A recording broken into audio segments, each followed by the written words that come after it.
Today we're going to discuss permutations. A permutation is an arrangement of items in a set in a particular order. So order is important, which means once you choose something, it cannot be chosen again. There's something else where order is not important. That's the next lesson. But this one, once something is chosen, you cannot choose it again.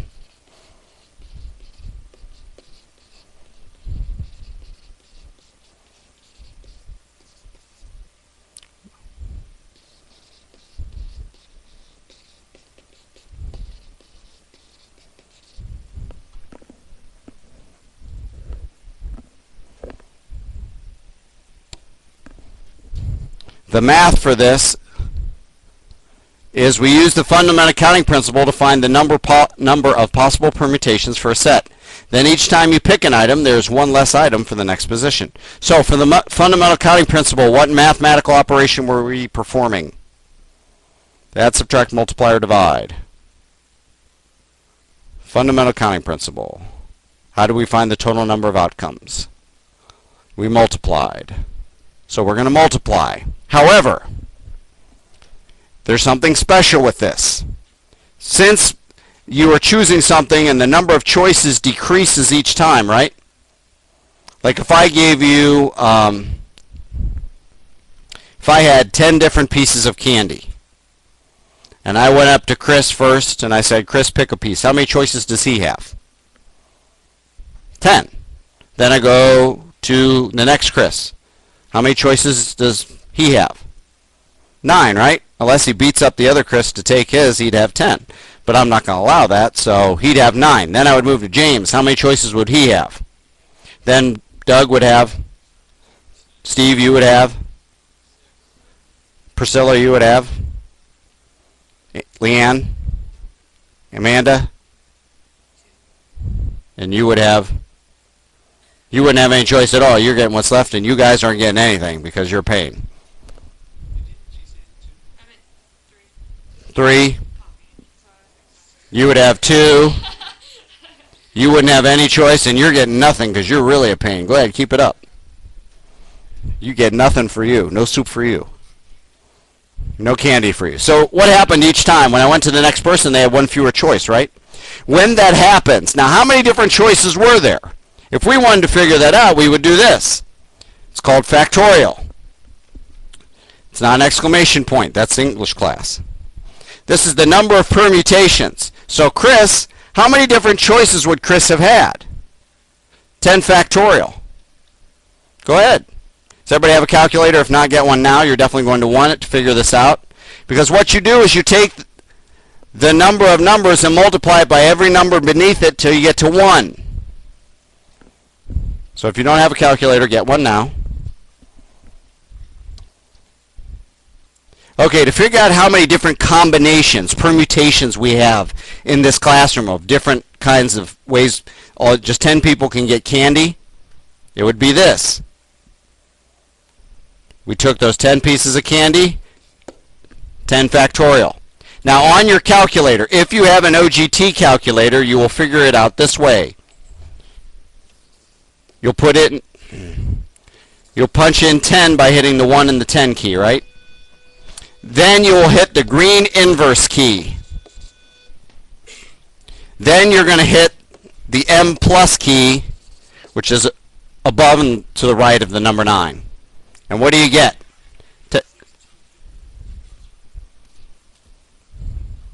A big number, thank you.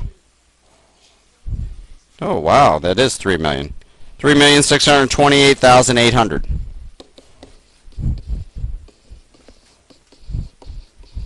So just with those 10 pieces of candy, there's over 3 million different ways for you 10 people to pick those candy. The way, yeah. He has 10 choices. There's 10 different way combinations then if everybody, for each way that everybody else would choose just one way. And then if for each one of his 10, you have 9 different choices for you. Go ahead, start thinking about it. When your head starts to smoke, I'll know that you're starting to get it. And smoke starts coming out of your ears. You don't believe me, do you? it's hard to really that many choices, that many ways just from 10 pieces of candy? Yeah. Why do you think the Ohio lottery doesn't pay out that often? How many numbers are there in the Ohio lottery? Like 65? Except for each ball, how many choices are there? I mean, you could get 1, 1, 1, 1, 1 all the way across, couldn't you? Yeah. The Ohio lottery is with the next lesson. Remind me to show you how many. You think this is a lot. 10 times 9 times 7 times 8 times 6 times 4. Now your calculator will do it for you. Does anybody have one of the Texas Instrument ones? Okay, that one you will hit the 10, then you'll hit the yellow second function, and then the number 3. That's where the factorial key is. Did you get it? Okay, so there are two different.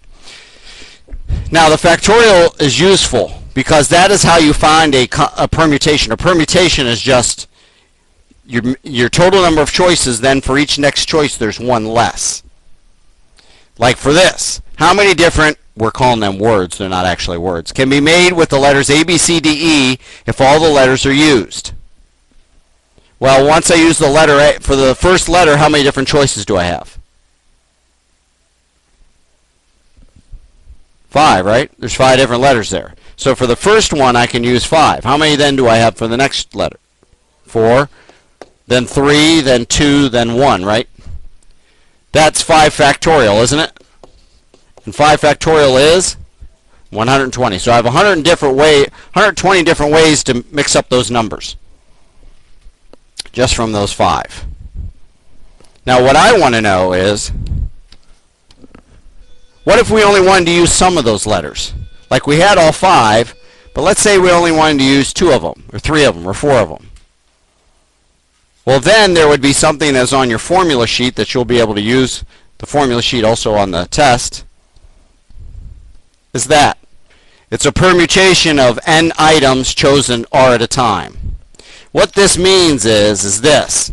N, that's your total number of things, your total number of items. The R is how many you choose.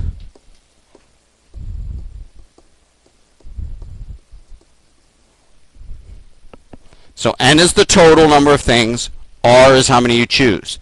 And what happens is you come over and it's N factorial over the difference of those two numbers. And then you factorialize that one, which I'm not sure is a verb, but I just made it.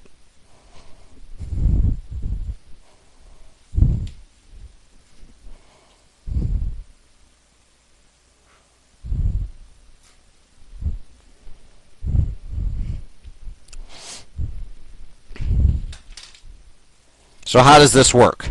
If I have a certain number of items, but I don't want to use them all. Well, it'd be like the same problem, right? I have those 5 letters, A, B, C, D, and E. How many different combinations, when I say words, how many different letter groups can I make? If only 3 letters are used in each word, well, now we have to use this. How many? 6? I don't know. That's a good guess. I'm not sure. No, it'll be 60. Here's how. Let's do the math. What we have is we have a permutation, because order is important. Once I use something, I can't use it again. I have 5 different letters, and I'm going to choose 3 of them. So plugging right into this formula, it would be 5 factorial over 5 minus 3 factorial. Well, before I can simplify, what's 5 minus 3? I have to simplify that first. Now at this point, could you go ahead and find 5 factorial, write it down, and then find 2 factorial, write it down, and then divide those? Sure. That's not a problem. What is 2 factorial, though? 2. It's just 2 times 1, which is 2. 5 factorial is 120. What's 120 divided by 2? So this is 60. Would you like to see a way that can shorten your work and actually make it so you can do it in your head? This works always. Now notice, 5 factorial means this, doesn't it? Is that what 5 factorial means? Doesn't 2 factorial mean this? What happens when I have the same numbers on the top and bottom of a fraction?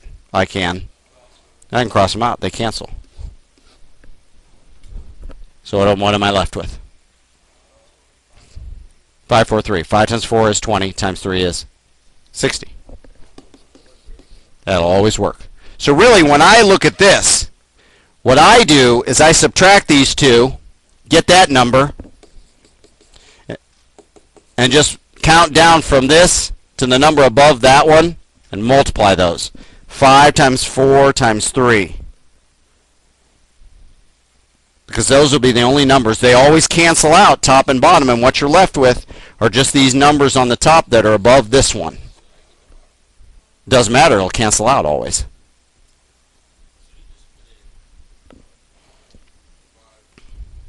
Five times 4 times 3. Because the 2 and the 1 on the top and the 2 and the 1 on the bottom will cancel out. Let me give you a couple more examples. Maybe it'll be easier to see and it'll set in a little better.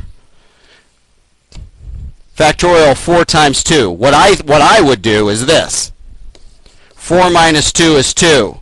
So count down from 4. 4, 3, right?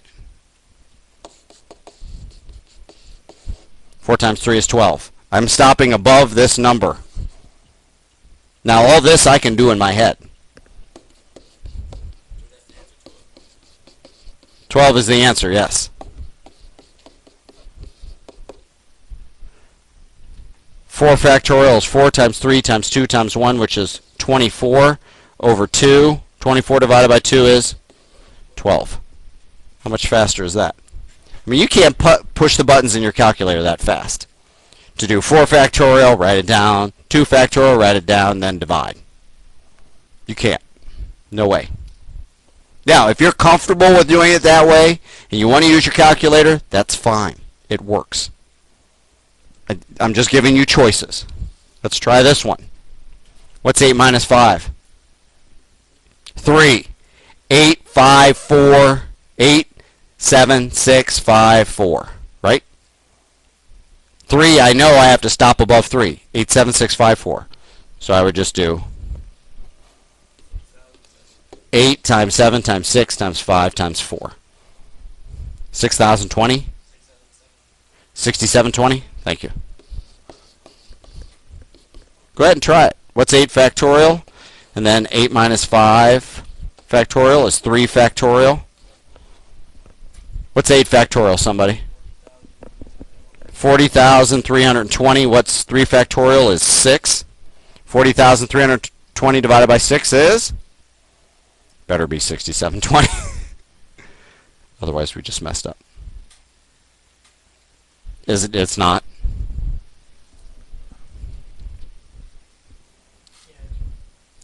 $40,320 divided by 6. Good, it is 6720. It worked out. So you need to decide which way you're most comfortable with. There is not a wrong, one way is right and one way is wrong. They're both right. It's just whatever way you might like better. Right? I've given you 2 approaches to this. Obviously, I've been doing this a long time, so it's easier for me to see and do this way, just because I can look at the 2 numbers, subtract, and know where to count down, and then just start multiplying my calculator. But if you want to go the longer route, that's fine too. However, what I want to point out to you would be a problem like this. How many 3-digit numerals can be formed from the digits 4, 7, and 9 if no repetitions are allowed? This is a permutation problem of what? How many numbers do I have?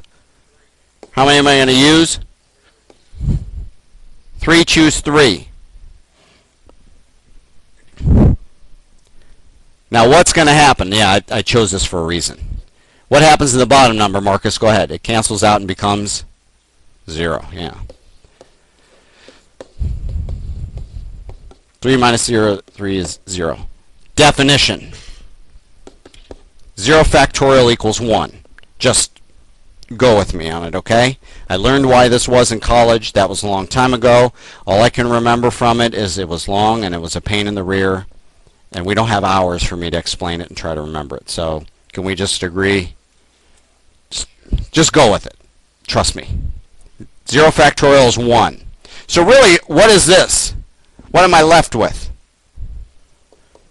3 factorial over 1, which is just 3 factorial. So when these two numbers are the same, what do I have to do?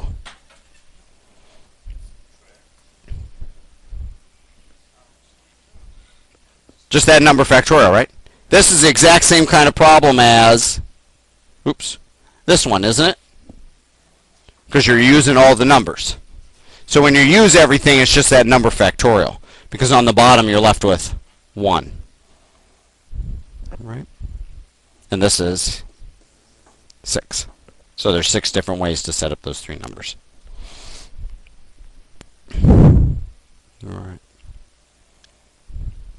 And you will see this. I guarantee it. Now, is this the same kind of problem? Yeah, exactly. Those two numbers aren't the same, are they? What is this a permutation of? So whenever I get a word problem, I like to just turn it into this. How many numbers? 6, 4, 5, 6, 7, 8, 9, 2, 4, 5, 6, right? How many am I going to choose? I like to turn it into one of those. As soon as I can turn it into those, I can start doing the work in my head. 6 minus 3 is 3. So this becomes what? 6 times 4. 6 times 5 times 4. 6 times 5 is 30 times 4, 120. Does anybody see it the long way? Is everybody following me? Because if you don't, I'll show you the long way and you need to see it, and that's fine. What happened to all the other numbers?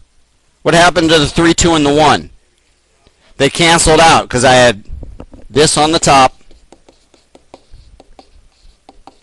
And after I subtracted 6 minus 3, I got 3 factorial on the bottom. And what am I left with? That. So what did I do in my head?